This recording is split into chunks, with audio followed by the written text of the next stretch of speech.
Here in Devon, in the tranquil Tamar Valley, was once a port bustling with industry. Now Morwellham Quay is to be brought back to life, as it would have been during the reign of King Edward VII.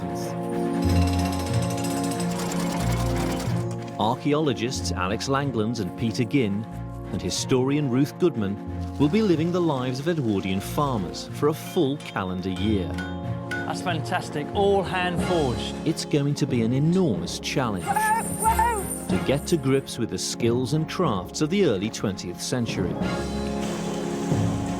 Here on the banks of the River Tamar, farming was about far more than just livestock and crops. Farmers had to diversify into fishing. Oh, wow, we got something. Mining, market gardening, and master the industrial advances of the Edwardian age. It was a time of inventors and entrepreneurs, and great social change. Over the next 12 episodes, the team are going back to an age that saw the dawn of our modern world, and a time of new and exciting ventures on the Edwardian farm. It's September, and Alex, Ruth and Peter must establish themselves in Edwardian Britain.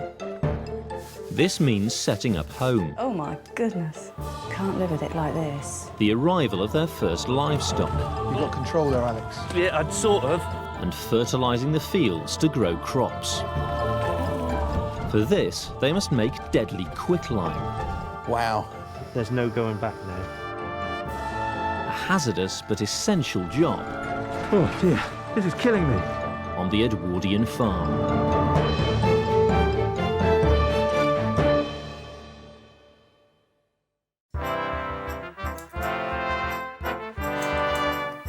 The team are getting ready for their new adventure. My dad called me odd head for a number of years. That was kind. The Edwardian age began with the death of Queen Victoria in 1901, when her son, Edward VII, became king. It was to last until the outbreak of the Great War in 1914. So you excited about our new adventure, Peter? Very much so. You think about it, it's an incredibly exciting age, isn't it? Age of the wireless, there's an explosion in daily newspapers as well. And of course the motor car means that people can get around that much quicker. Flight. And like the difference between the rich and the poor too. I mean, at this point, it's at its most extreme, the social divides between aristocrats and you know, the next layers down. It's an age of exuberance. The salad days, you might say, before the hell of the First World War. I really do like the beard, but I think it should go.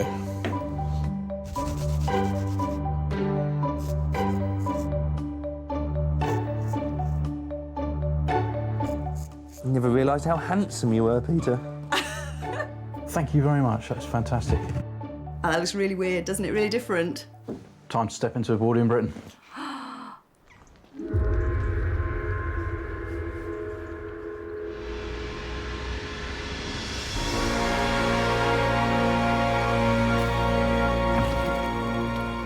The River Tamar, the border between Devon and Cornwall. The adventure begins. The team are sailing from Plymouth, 18 miles upriver, to their new home at Morwellham. Is that it, through the mist? This is obviously it. Gosh.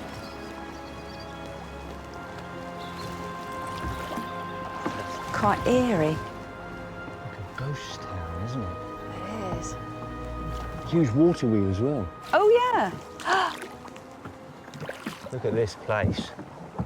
Stunning, isn't it? Absolutely fantastic. Right, well, first ashore, me and Sonny. Yeah. After you, Ruth. Thanks ever so much. This is Morwellham Quay. At its height, this was one of the busiest ports in Britain, shipping locally mined copper ore to South Wales for smelting.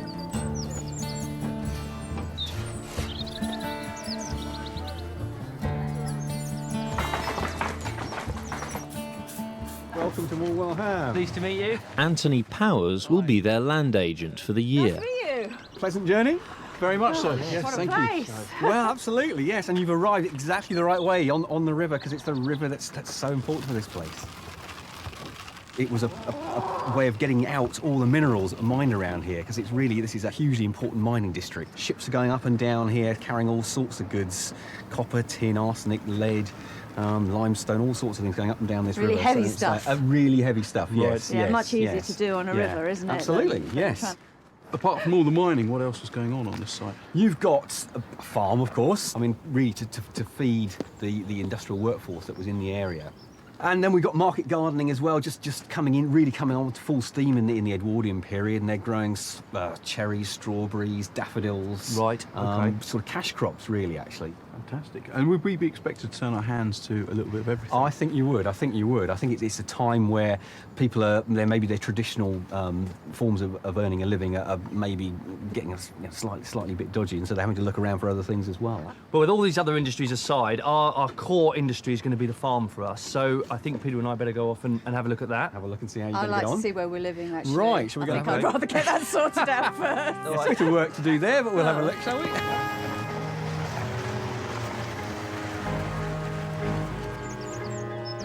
This is where the team will experience Edwardian domestic life. A little bit basic. Yeah. It was quite a reasonable sized family here. I think probably you got a family of 2 parents and 6 children in this house. So you need a big kitchen. You need a fairly big space, don't you? Yes, you do. Yeah, especially as this is the room you spend most of your time living and working in. Yeah. It's a pretty small range, isn't it? It's very small. There's no hot water tank on it, is Not there? at all, no. I think they must have been heating water on the top in pans there. Yeah. That's small. Oh, and I've got a sink. You have got a sink. You have got a sink. You haven't got water. No, there's no running water down here. So Okay, so it's back to carrying it buckets. is, I'm afraid. So I've got my work cut out then, haven't I? You have, yeah. Watching the team build their new home from the ground up is a reminder that all big undertakings, or any major change in our own lives for that matter, can come with a huge mental load. It can be overwhelming, with Ruth struggling to match the grueling and physical work expected of an Edwardian housewife. Thankfully, she had the rest of the team to help her out, but sometimes you need a different kind of tool to help you build your own internal framework. And that's where this video's paid partner, BetterHelp, comes in. They're on a mission to make starting therapy easier. Now, if you're not familiar with therapy, a good therapist will listen, ask questions, and help you see things from a new perspective. They can give you advice and techniques to make positive changes in your life. With BetterHelp, the process is designed to be straightforward. You fill out a questionnaire about what you're looking for, and they will help match you with a credentialed therapist. Finding the right person is the most important part. So if your first therapist isn't the right fit, you can easily switch to a new one at no extra cost. BetterHelp is a platform you can trust, with over 7,000 reviews and a 4.3 rating on Trustpilot. And as a viewer of our channel, you can get 10% off your first month of therapy. Click the link in the description or head over to betterhelp.com/absolutehistory to get started. The team are taking charge of Morwellham Farm, originally built to feed the people that worked and lived at the port. Wow, Peter. Look at this selection of vehicles.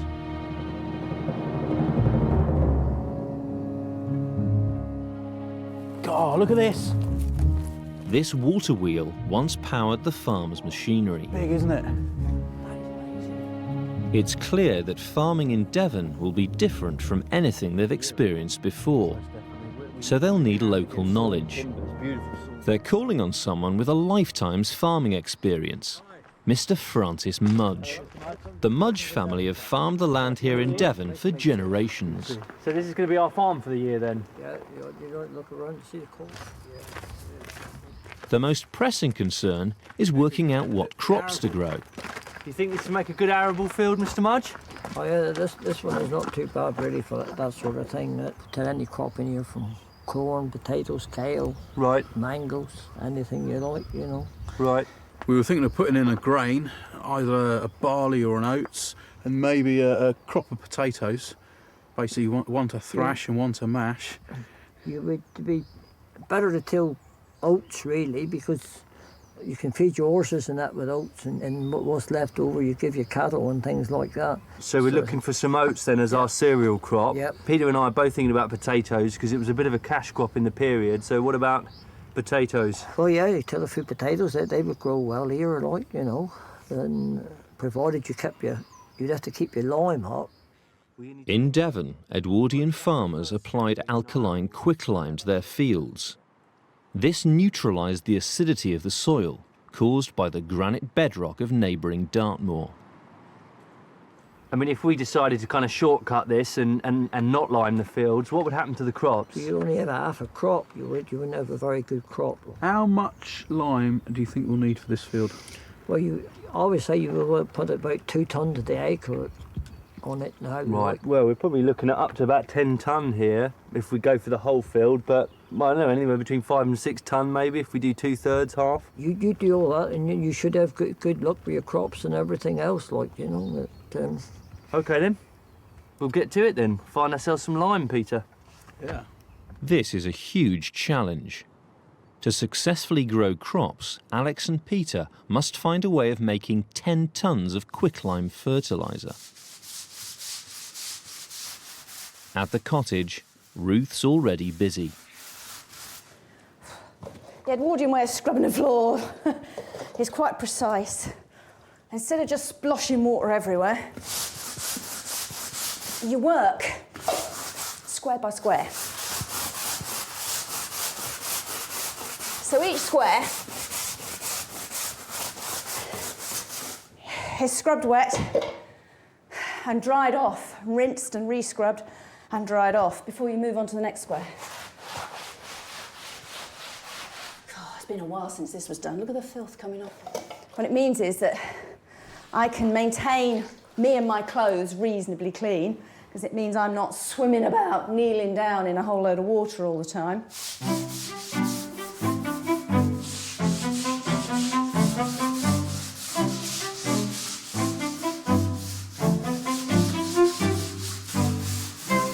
There's lots of references to many farmhouse wives doing this twice a day. I don't think I'm going to be that house proud. Once will do plenty. Right, that's that done. Where should we put this? Yeah, over this way, yeah. This will do fine, won't it? We can always move it.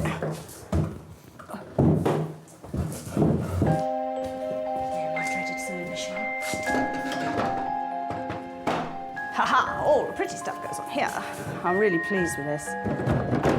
It's a really nice cottage Edwardian dresser, you know, made out of pine and stained and pretending to be out of oak. Nah, I'm quite excited about this, you know. So what's in here? Edwardian provisions. Wow, looks like we're not going to have to make many products. Pickled onions. Marmalade. This is starting to look like my mother's cupboard at home. A lot of familiar designs. I'm just amazed at how many companies are still in business. Oh, Brasso, look at that. I mean, there were loads of branded products in the Victorian period, but it's just gone crazy by the Edwardian. There's just so many more of them. And they're beginning to sort of target them at different groups of people, aren't you? You're getting some advertising aiming at the working classes. Things like the Sunlight soap being aimed at everybody, and some things that are really being aimed at the middle classes. Oh, there we go. End of a long journey for you guys. So this is going to be the first of our livestock on the farm. These are my chickens I brought over, and they're light Sussex is the breed. They're going to mix in with these Buff Orpingtons for a while, but you know what? I really fancy getting together a nice industrial sort of poultry concern on an Edwardian scale. There we go, boy. Fight this one. So now we're going to have to look out for some cows, some pigs and some sheep and get this farm properly stocked.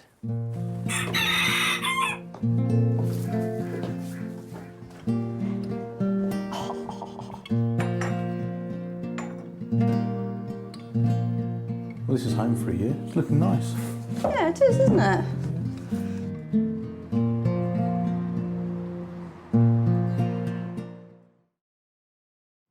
We have struck upon the most fantastic location. We've got everything. We've got the river, we've got the coast, we've got a fantastic farm, we've got a fantastic mining heritage and the market garden heritage. There's going to be so much to do, so much to keep us busy. It's quite an opportunity, really, a place that is so abandoned. The chance to bring it back, to turn the clock back and make a place live and breathe and hum, busy with people and life again. I think that myself, Alex and Ruth have a burning ambition inside us. And perhaps we do bite off a little more than we can chew. But I just hope that I'll be able to learn new skills, do right by the animals, and try my hardest. Until the range is up and running, they can't cook or have hot water. But there's a problem. Sneak out. Ooh! Can't live with it like this. Ruth turns to their land agent, Anthony, for advice. Hi, Anthony. Hello, how are you? I'm having a nightmare with it. I've given it a really, really good clean, well, as best as I can. It's clogged solid, absolutely solid. So the chimney needs cleaning for a start. Yes. I cleaned the chimney in there last year and had to get on the roof and knock a plug about this wide out down through the chimney because jackdaws, twigs and all sorts of stuff. Yeah, So which they do. A blockage in the chimney may be sending the smoke back into the room. You all right, Alex? Yep, I'm good. How's it going with our little volunteer? Yeah, he's looking ripe and ready for it. To sweep it, Alex has a cunning plan. One of the traditional ways with which to clean your chimney out was with chicken. And what you do, get him here and you literally stuff him down the chimney. And what he does is he tries to flap up the chimney, to fly up the chimney, and in doing so, his claws scratch the inside of the flue and bring down all the soot with him. But I've got to be honest, I really can't bear to do it to the little fella because he's so gorgeous. So I'm just going to let him get about his business. And we're going to go for plan B. What went wrong with plan A? Lack of volunteers. Plan B involves Holly rather than a chicken to clean the chimney. OK. Right, OK. we're ready. Ends in. Start hauling. Pull it up. Here we go. This is a really old method of cleaning chimneys.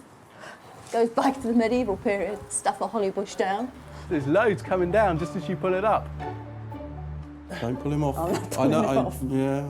You can pull it back down now then, Peter. OK, pulling away. Yeah, I see. He's the man with the muscles. How's it going? Work to treat. I think we've doubled the size of the chimney.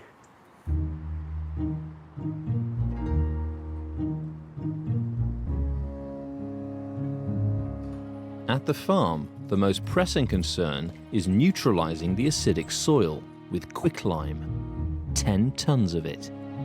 Quicklime was a wonder material of the Edwardian age. Not only was it used in farming, but it was the basis of cement and plaster. It's made by heating limestone, essentially chalk, to over 900 degrees in a kiln. Our first bit of lime. Something almost every Edwardian town would have had. These are the raw materials for our lime burn. We've got the limestone here and the coal, all brought in by barge. Most effective way to bring it in. So now we've got the raw materials, Peter. We just have to find ourselves a kiln.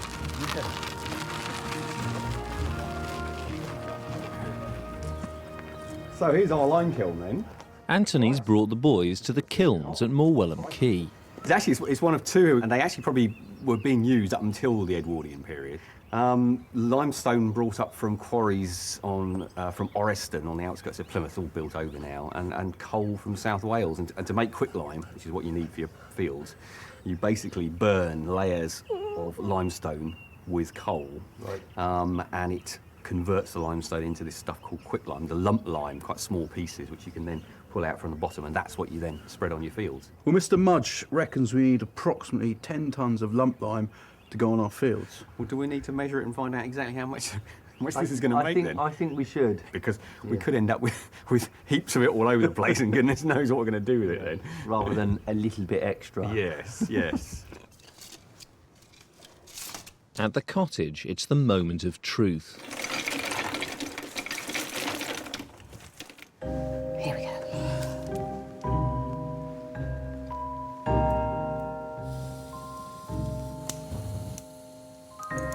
That's it. Crackle, baby, crackle. Oh, I can see the smoke going sideways. That's a good sign. That is warm already. That's how it's supposed to be. On the continent by the Edwardian period, people were abandoning coal cooking like nobody's business, moving over to the new gas. But here, we hung on to ranges a lot longer. So they were still manufacturing them right up until the end of the 1930s. I wonder if you can see it going up the chimney if I have a look in this inspection. Yeah, you can. Zooming up there.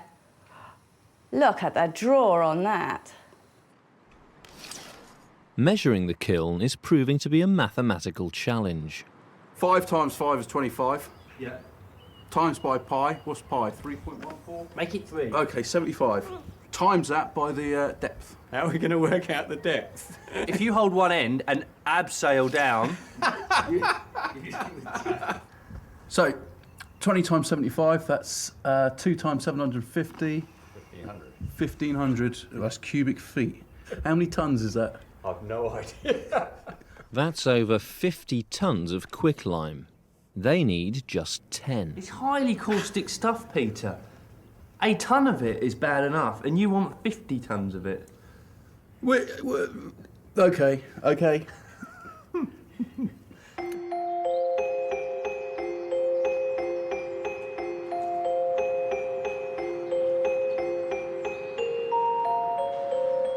It's the end of the first week on the Edwardian farm, and already the challenges are mounting up. We're next to one of the world's biggest granite deposits, which means the entirety of the soil around here is going to be acidic. So we're going to have to do something to combat that. If we're to stand any chance of growing anything in it, we're going to need a whole load of lime. Quicklime. They do have the lime kilns down here. Yeah, exactly. We're right next to a set of lime kilns. Well, I think those are a little bit too big. Is the worm turning? No, the Ruth, worm when is Peter not. first clapped eyes on these lime kilns, right? He was like, we're going to do a burn. We're going to do a burn. His eyes lit up. And I'm like, Peter, what's the tonnage? Well, there's a critical mass, you see. So you can't just do a teeny bit, yeah. So if we're going to do 3/4 full, we're looking at 45 tonne of lime to 10 tonnes of coal to 12 feet of wood. Well, I was going to say I could do with some lime, but I don't think I need that much. So you're sort of backing out, Peter, here? I think we probably end up doing a smaller kiln, just because of the amount of lime we actually need. In Edwardian times, there were thousands of lime kilns across Britain. Now there's just a handful, so finding a smaller kiln that's still working isn't going to be easy. Until they get some lime, their arable project's on hold. So the farmers turn their attention to livestock. Go on, girls. Go on. Local farmer Matthew Cole is delivering an Edwardian breed of sheep that's particular to this region. Stay there. Stay there. Stay there. Stay there. Stay there. Stay there. Stay there. Make. Good dogs. Good dogs. Lovely looking animals. Yes. Yeah. And these are white-faced Dartmoors. Right. These sheep have been on these hills for centuries. They look quite small. Yeah, they are hill sheep. Right. They've evolved on Dartmoor, which is a large granite outcrop. The wind blows and the rain comes down, and these girls have evolved to cope with that. As a result, their body size isn't that big, but they make good use of the rough forage and what's available to them. Really, they've evolved for the area. And are they bred just for their meats, or? These would probably have been one of the first dual-purpose animals. They not only do they grow a good heavy fleece, but the meat is also of very high quality. They call it angel meat. It's that angel meat. Angel meat. It's that tasty. Great. Well, we're certainly settling in. Thank you very much for bringing them down. Thanks ever so much for bringing them down. And Meg, thank you, Meg, as well. She did the hard work. Crucial to the success of their sheep enterprise will be keeping them well fed over winter.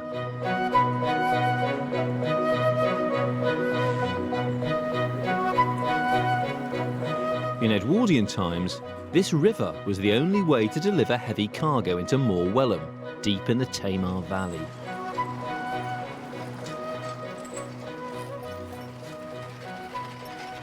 This is our first consignment of hay. We'll need plenty to keep our cattle and our sheep fed throughout the winter. Unfortunately, in the Edwardian period, it came ready baled. So we've got a nice empty hay loft to get filled up, and we should nearly be there for our winter feed. Today, the only Tamar barge that's fully operational is this one, the Shamrock, skippered by Peter Allington. It's really funny, isn't it? You know, you sort of look at a sailing barge with no engines and you think, oh, really out of date by the Edwardian period. But that's just not true, is it? An awful lot of sailing barges were still in use. I think the barge skipper relied on three things: wind power, muscle power and tidal power, or probably a combination of several of them. You know, I mean, apart from the railway, which of course is several miles that way, getting anything in or out of this valley, this is really the only way to do it, isn't it? Particularly with any bulk cargo. If you're talking of Morwell ham, people immediately think of copper ore. But you could have barges bringing in coal. Some of the coasting schooners that came up here, you know, they came as far away as Russia with timber, so... Yeah, that's an interesting thought too, isn't it? This is an international link. This is not some little backwater. This is really connected. Having taken delivery of the hay, it must be stored in a dry place.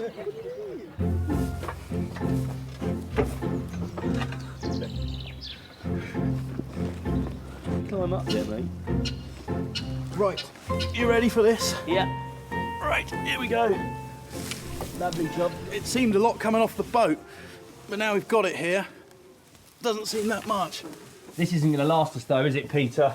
Throughout the winter, and this hayloft is desperately small, so we're going to have to see, firstly, if we can source ourselves some hay locally, and secondly, have to find some way of storing it outside. Alex is consulting their Edwardian farming manual on how to store hay outside.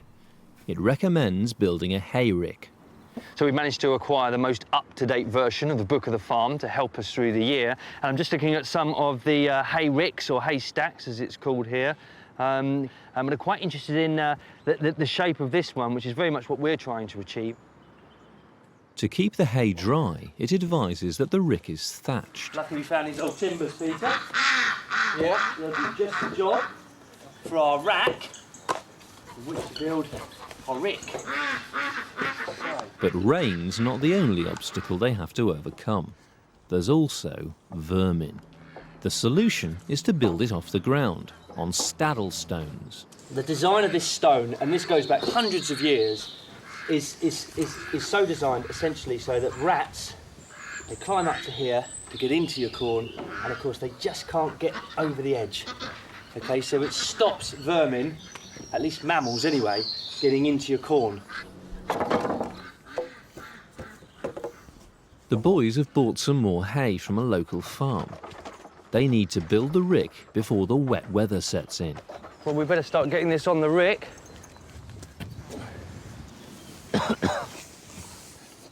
If the hay gets damp, indeed if it gets saturated and we can't dry it out, it's quite simple, it rots. It loses all of its nutritional value. So it's next to useless. So that's a disaster.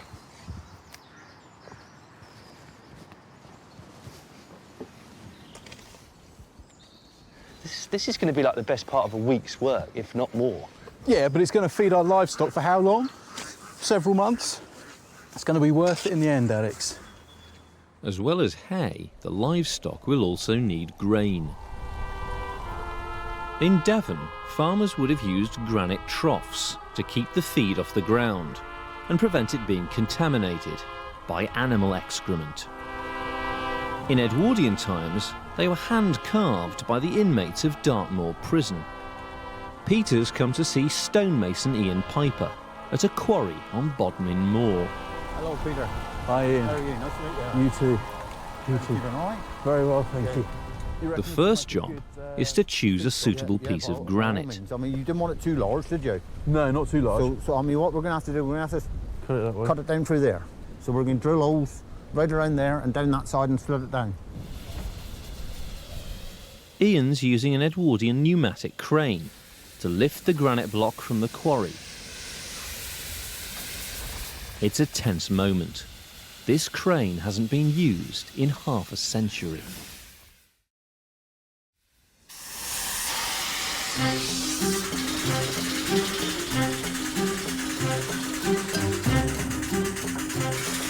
Seems to be working.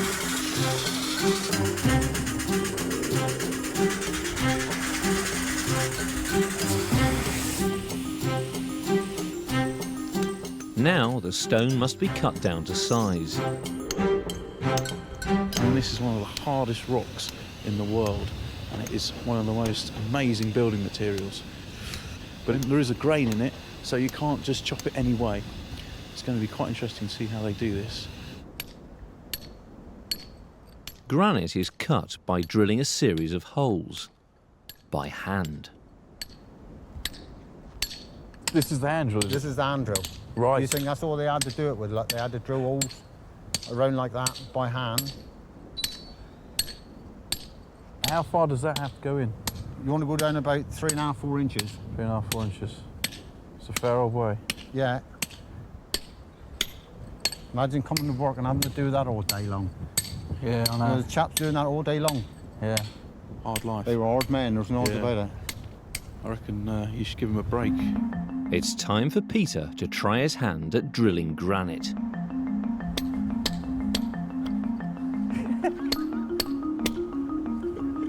Apparently you get used to hitting your thumbs. Oh man, that is an absolute killer. Just doing that, my lord. With a cold hand as well. With the professionals back on the job within an hour, the holes are drilled. Now the stone can be split. That's what we call the plugs and feathers. Plugs and feathers. So obviously as you drive those, it'll split the stone out. You just keep hitting them. Yeah, one after the other. Yeah. This is the most critical part of the whole procedure. A clean break is essential, but they've got one chance to get it right. That's it. He's gone down there. Fingers crossed. Yeah, fingers crossed. Yeah, that's excellent. With the granite block cut to size now, they can hollow it out to make the trough. It's a job that will take days. Do you reckon a sort of farmer would have been able to split his own granite stone? No. No. Farmers we know about to do it. All right for milking a cow, but not splitting granite.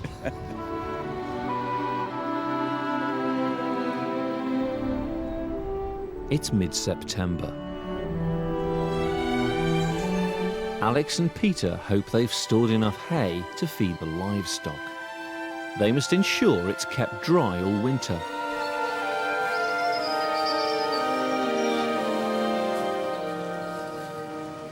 We've got the old book of the farm there. Edwardians would have thatched a rick, rather like a cottage. Hello, Keith. Good to see you again. Thatchers Keith Payne and Bill Liversidge have come to help. Nice to see you. So what do you think then? Yeah. Well, I'm impressed, Alex. It's so much neater than I thought it might be. Have a look at that. Good. Now, Alex has read about an ingenious way the Edwardians mechanised thatching. The idea of that machine is that you can put reed through it, thatching reed. It stitches it together and it comes out in a continuous mat. Wow. I push the reed through, keeping it the same thickness all the way through. Instead of spending weeks thatching a rick, they would only spend a few hours, which gave them time to do hedging and stone walling and things like that. Yeah. So, you know, it was a labour saver as well, really. I'm actually feeding this through the same as you would cloth through a sewing machine. Try not to pull it too much, otherwise you might cock the works up. Whoa.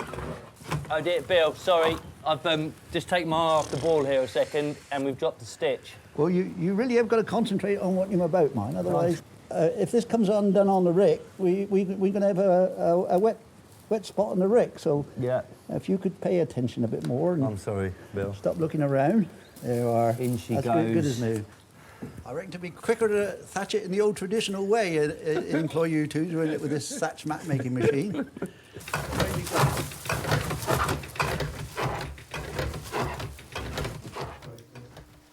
Back, and then stop, and then... Cut. About there. Tap. Ruth's daughter Eve is visiting and helping to make the cottage more homely. So we're making a rag rug, or we're trying to make a rag rug for the floor. The floors are pretty hard in here. You start the base, it's a sack, it's a Hessian sack. And then it's whatever bits of old fabric you've got, and you're better off with nice warm wool because that's going to be warmer underfoot. I mean, they cost absolutely nothing, rag rugs. Nobody's going to miss an old sack. And it just makes the whole kitchen feel warm and comfortable and homely. And it saves scrubbing the floor. I'm getting so good at this. Da, da, da, da, da, da. Actually feels like a rug now as well. Yeah. Well, just carry on, dear. Cheers, Mum. Here's the end. The thatch-making machine has produced enough matting to cover the rick. Now the tricky part, attaching it. Right, with these pegs, Alex, we want two along this edge, OK? In here and in there, yeah? I'm going to twist them in the middle so they become like a grip. Yeah. Double twist. Nice and soft on your hands then. Yep. Points upwards, OK? Then it doesn't course water into the middle of the stack. Sort of coming in like that, Coming yeah? on that top string and try catch that string with the first one. Yeah, nice like that. uphill, yes. Going uphill. Yeah, drive them in with your hands. Drive them in there like that. Lovely. And then give them a last tap.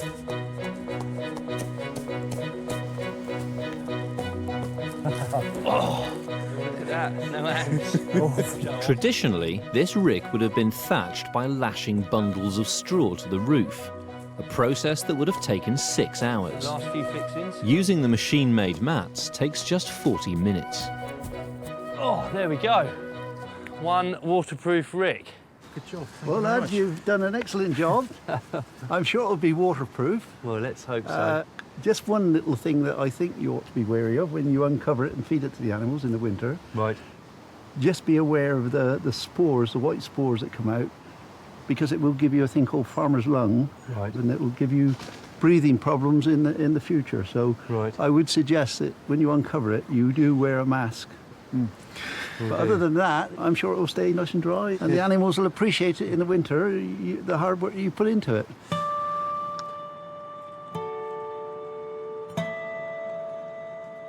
Making the rag rug has proved a much bigger job than Ruth imagined. I'm almost there. I'm so close. The amount of fabric that's used in the end is, well, it's huge, actually. I think, frankly, it would equate to about 3 double blankets.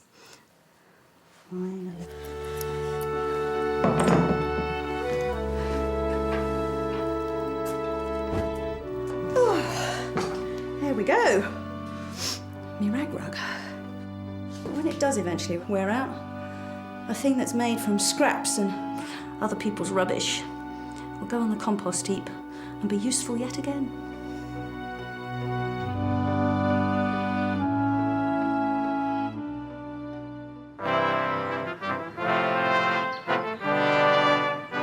The ewes have settled into life on the farm, but to rear lambs, they'll need a ram. Matthew Cole has returned to Morwellum with a present for the boys. Good to see you again, Matthew. And you? Who's this? This is Cyril. Cyril. Oh, he looks fantastic. That's what a ram should look like, Peter. Yeah. Probably 4 or 5 years old. His horns are like the rings on a tree. You see right how old he is. What's he going to give us in terms of the offspring? His offspring are going to be your next crop, if you like, Right. in terms of lambs.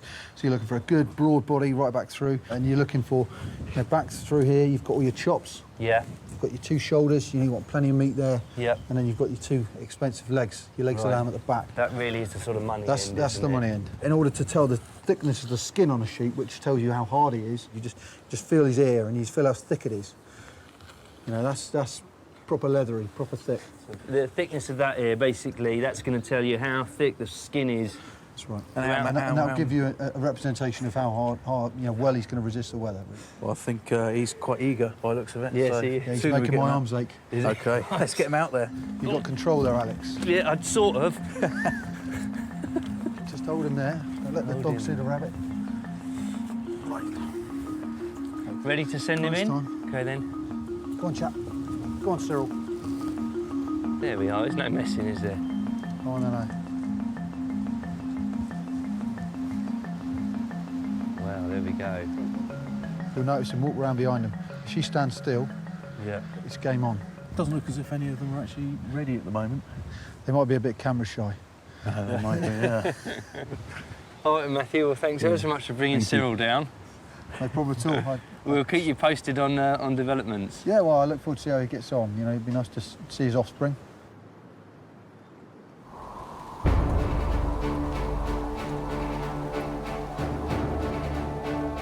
A week's passed since Peter commissioned the granite trough.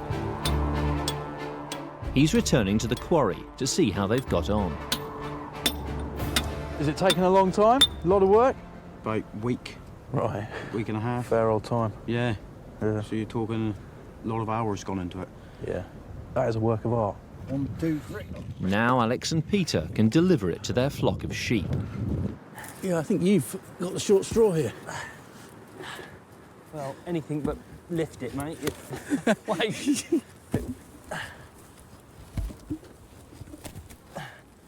So, what do you think of the trough then? Well, I have to admit, when I first saw it, I thought, that's not a trough, Peter, that's a bird bath. But in fact, it's heavier than me, so I'm already learning to respect it. Now, we could just put the feed on the ground. The danger of putting hard feed on the ground is that they come into contact with their own droppings, and the droppings can carry worms. The worms get inside the stomach, start eating the food away, and then your animals will basically become emaciated, and with winter setting in, they'll die. So the trough is critical for hard feeding. Woo. There we go. Fantastic. Just put those in there.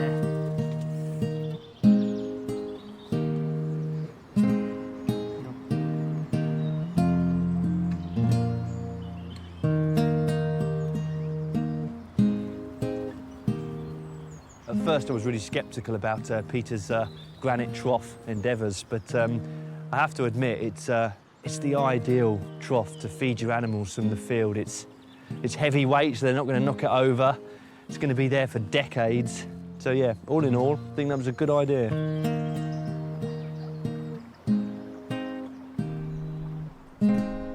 It's late September.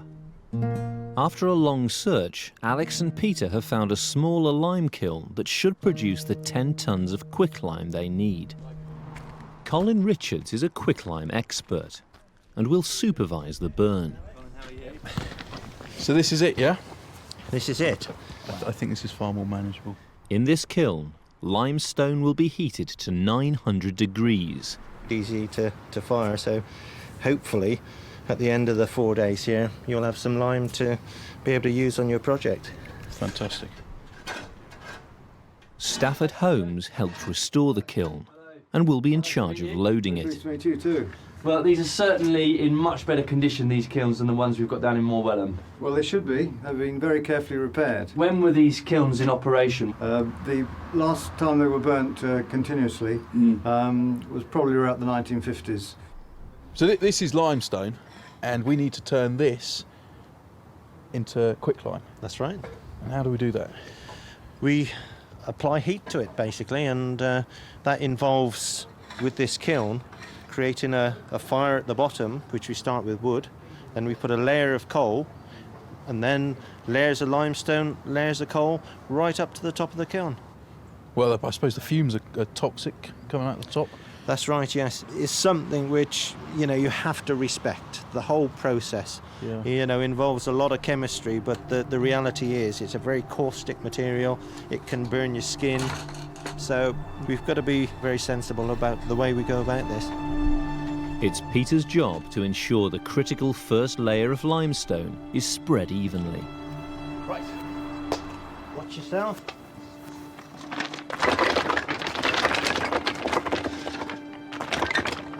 It's looking good. Next, a layer of coal.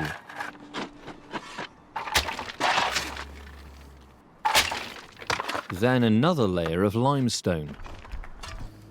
Will be 25 shovelfuls. Stafford's concerned that unless the amounts in each layer are precise, a constant 900 degrees won't be maintained, and no quicklime will be produced. So we're looking at quite a few layers here, aren't we? Total of 15 layers of fuel and 15 layers of stone. 100 kilograms, 20 shovels. So every shovelful is counted in. 18, 19. But the level of precision necessary means the loading is taking longer than the boys had hoped. By early evening, there's barely a ton loaded. Moon's out. So we've got enough moonlight.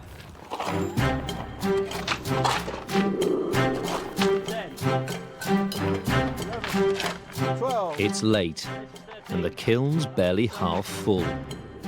Loading it by hand is taking its toll. 28. 30. Oh no, stop! 31. What do I do? He's becoming delirious. 33. Doing this completely by hand has given us a real insight into what it must have been like to load these things. I mean, they would have had trains delivering the materials here, but I wouldn't have been surprised if these have to be stacked in this way, that it would have been a man with a shovel doing all this work. After 18 hours of shoveling, 12 tons of limestone and 3 tons of coal have been loaded. There we go. That's it all in. Finally, it's time to light the kiln. You ready for an ember, yeah? Where do you want it? Just here? Yeah. The paper, yeah, just get the paper going.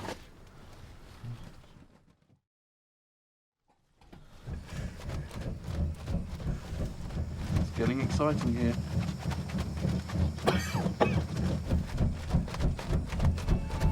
And it's starting to go.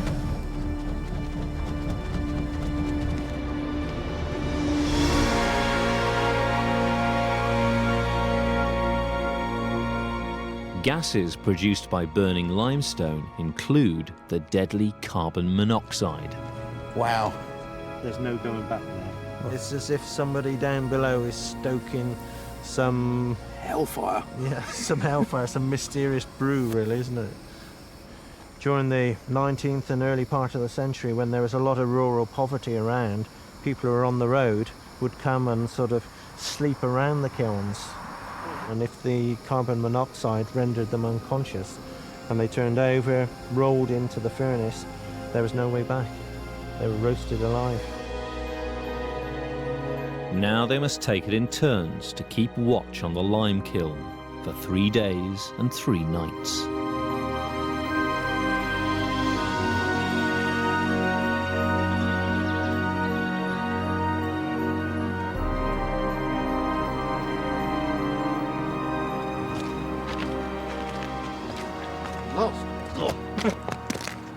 Oh, my word. Oh. You can just really get a sense now of what it would have been like to have been lime burning in these kilns over 100 years ago. But as they check the fire below, it's clear all's not well. Fire is burning too low. We need it to be burning higher. We should see glowing cherry red limestone. At the moment, we just see flatness, darkness, and it's all cold in there.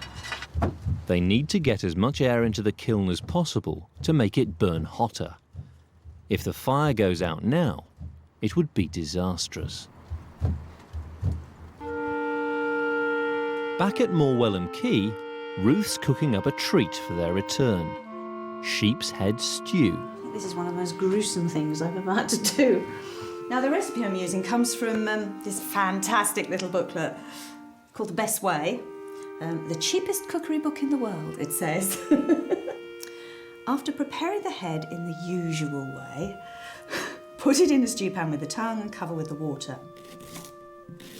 That whole sentence, prepare the sheep's head in the usual way, it really points out what a common dish this was for the less well-off. Unsurprisingly, the head of the sheep is pretty much the cheapest cut on it. So if you've got to buy meat, or if you have got beasts and you need to sell most of them on, this is pretty much the cheapest cut. There is quite a lot of meat on it, though. Funny enough, in the Edwardian period, people were doing this a little bit less than they had before. Ship technology and refrigeration technology began to make it possible for meat to be brought halfway around the world. And frozen lamb from Australia and New Zealand began to become the sheep meat of most ordinary Britons rather than our native homegrown sheep. Because with New Zealand lamb being cheaper, you could actually have a lump, a joint, for the same sort of price as you might have for something like a head. This sort of idea of getting as much as possible out of a really small amount of meat is such a theme through Edwardian cooking. People are mostly living on really starchy, solid things like large bowls of potato, lots of bread, lots of oatmeal, which is cheap and fills you up. But of course, it's a really, really bland, boring diet. So a little bit of meat, even if it's something like a sheep's head, just adds so much flavour into these really, really boring, stodgy basics. For 2 days, the lime burners have been tending the kiln, trying to get as much air into the fire as possible. But Colin's still concerned. The worry is that if there's not enough air going in, it can actually go out. So we would have to shovel everything out and that would be it, failure. Yeah, it would be raking it out. We had a big hole to put it in at the top and a little one to get it out at the bottom. Yeah, so it would take ages. It would. All they can do is hope their efforts haven't been in vain. There's one sure way to test whether this limestone's been burnt or not, and that's to add it to water. And if it's been burnt through, it should slake. If it hasn't been burnt through, it will just remain as a stone. Okay, let's see it go in then.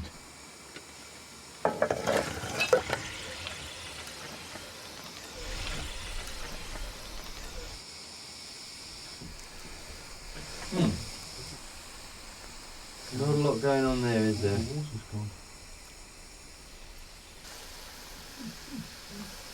There it goes. Down to the... Wow! There it goes. Look at that! That's excellent. That's amazing. That's the transformation from limestone to quicklime to lime putty, which is what we're after. And if the rest of the kiln's like that, then we're in business. It's the 3rd day of the burn, and all the limestone should have turned into quicklime. Now the dangerous part, unloading the kiln. Quicklime dust reacts violently with moisture, so if it touches skin or is inhaled, it will burn. Time for some Edwardian health and safety. As I'm likely to sweat an awful lot whilst doing this because of the heat of the kiln and just the physical activity, I've made myself some protective gear. So I have my hood. People will laugh, but I think I shall have the last laugh. I even made myself some mittens. Long sleeve numbers. Oh. I've got an apron here. I'm going all out for this. Can't see a thing.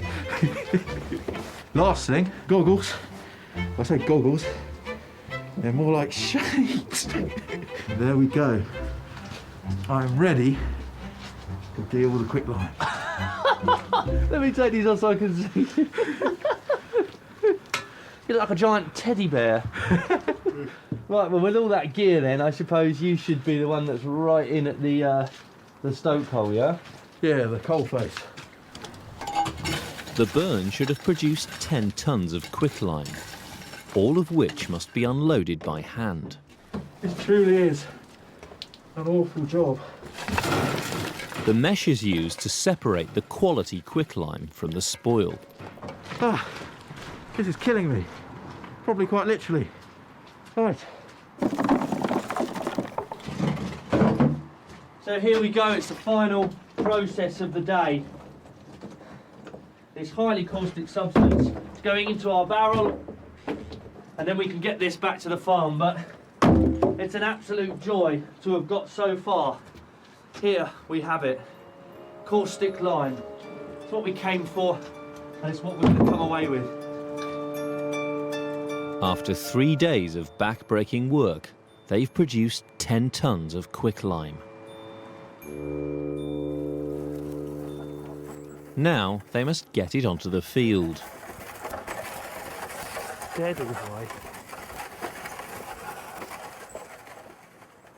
This is what it's all about. This is why we did the lime burn, to get this on the fields. Stand, whoa, wait, steady. Whoa, whoa, whoa, steady. Steady, steady, boy, whoa! It's been a long few days. Stand there, boy. But it seems that this fella's as new to lime spreading as we are. That's it. Ready? Aye, steady. In Edwardian Devon, it was often part of a tenant farmer's contract to lime his fields to neutralise the acidic soil. This really does kick-start our arable project. We're getting the fertilizer on, this will start slaking, we'll work it into the ground, and then all of this lime will invigorate the organic matter in the soil and create that fertility that we'll need to grow our crops. Whoa, stand there. Just easy, it's all right, it's good. Rain's on the way, so they've got to work fast to avoid disaster. This is going to start slaking in the back of our tip cart, which means the tip cart might catch on fire. There are accounts of these wagons full of quicklime, caught in the rain like this, whoosh. It's done.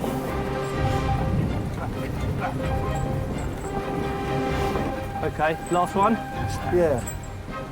Really good. With seconds to spare, they get the last of the lime onto the field.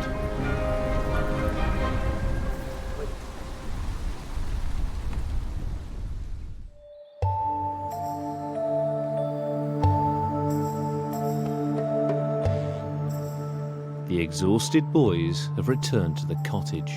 It's a chance to catch up with Ruth over the sheephead stew. How'd it go? Very well, thank you. Very well, actually. Remarkably well. I have to say, Ruth, your rug looks tasty, but I'm not so sure about that. I'm not normally queasy about food, but I've got to say... Well, I did wonder about taking the head out and not telling you what was in it. Oh, dear. But then I thought, I don't know, they're big tough boys. How cruel. So, tell me about this lime then. To be honest, there wasn't that much to see after the loading other than an awful lot of smoke. But the stuff we're getting out the bottom seems to be top notch. Yeah, we've got some pretty good lime, actually.